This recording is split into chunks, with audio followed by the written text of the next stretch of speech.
No One Gets Out Alive is a horror film directed by Santiago Mengini, adapted to screenplay by John Croker and Fernanda Koppel from a novel by Adam Neville.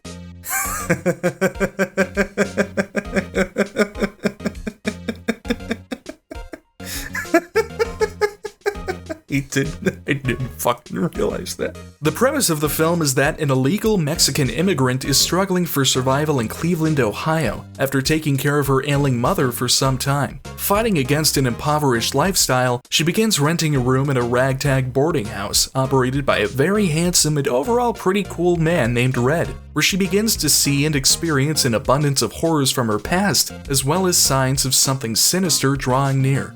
The reception to No One Gets Out Alive has been a mixed bag, and ultimately I would say the same of my viewing experience, more or less. To begin, cinematography and production are overall quite adequate and standard for any 2021 Netflix film. There aren't any cinematic shots that stand out as exceptional or notable, nor are there any that I've found distracting or lacking either. The score is entirely uninteresting, but inoffensive. The environments are detailed well enough, really just a standard foundation from the beginning. The script and sound design are where things begin to fragment into mediocre territory. The opening scene, including its scare, is pretty decently executed, maintaining competent direction, particularly in how the scene focuses on the individual while simultaneously delivering unsettling imagery. Then for a period, I found myself relatively confused by the plot. Our protagonist is introduced and we quickly gather that she's an illegal immigrant trying to seek shelter while she gradually develops a new life for herself, but the delivery of other plot components is a bit too scattered. Things are pieced together eventually, but I'll concede I was having difficulty following the first 20 or 30 minutes, give or take. The scares written into the film, and there are many, are honestly more or less the same exact thing happening over and over. Jump scares that just fall flat with no substance or depth, reveals of a gaunt old crone suddenly standing behind the protagonist in complete silence, a surprisingly excessive amount of waking from nightmare scenes, etc. These attempts begin to falter pretty quickly, losing any real flavor or effect and honestly just feeling amateur at times.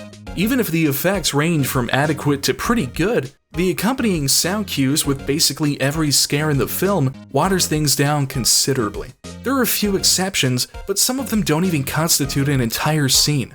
One scare includes a stream of wet footprints rushing toward the camera, but the latter half of the scene is composed of flat sound cues and uninteresting cinematography. The performances are pretty much the same as the effects. Some are decent enough, and others are actually pretty well done. In particular, I found the character of Red to be quite likable and interesting in comparison to all the others. His position in the film is intriguing, not to mention I just like looking at him. I'm a strictly heterosexual man, but... There was a part of the story that I had great difficulty with, and unfortunately it was toward the end. So, as a courtesy, the following piece of this review will contain spoilers for the film's conclusion. Ergo, if you retain any interest in viewing it for yourself, I would advise you do so now before proceeding.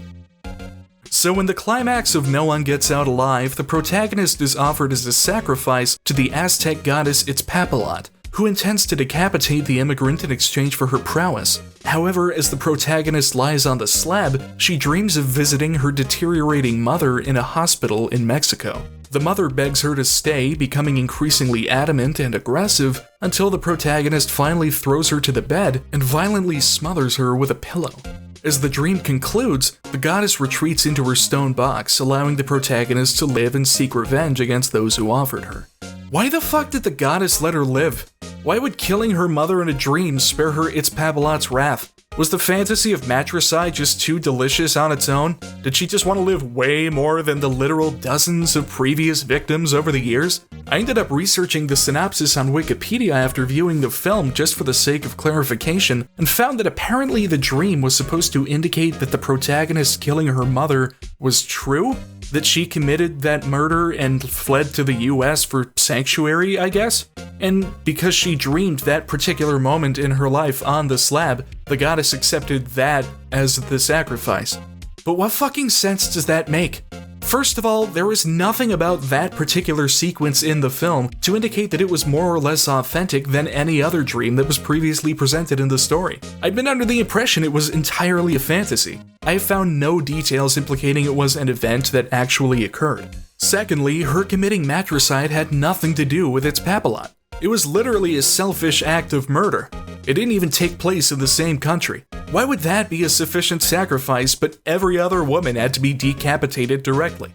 If that's the case, why isn't its papillon just absolutely bloated on all the murder going on in the rest of the world? I'm not above submitting that I might be missing something, but if I'm not, it comes off as a demonstration of poor writing at a pretty critical point of the film.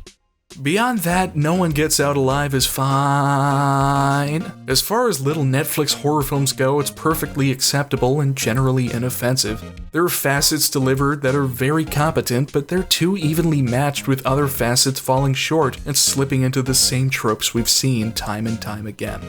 It will not be remaining in my library. And that's my piece.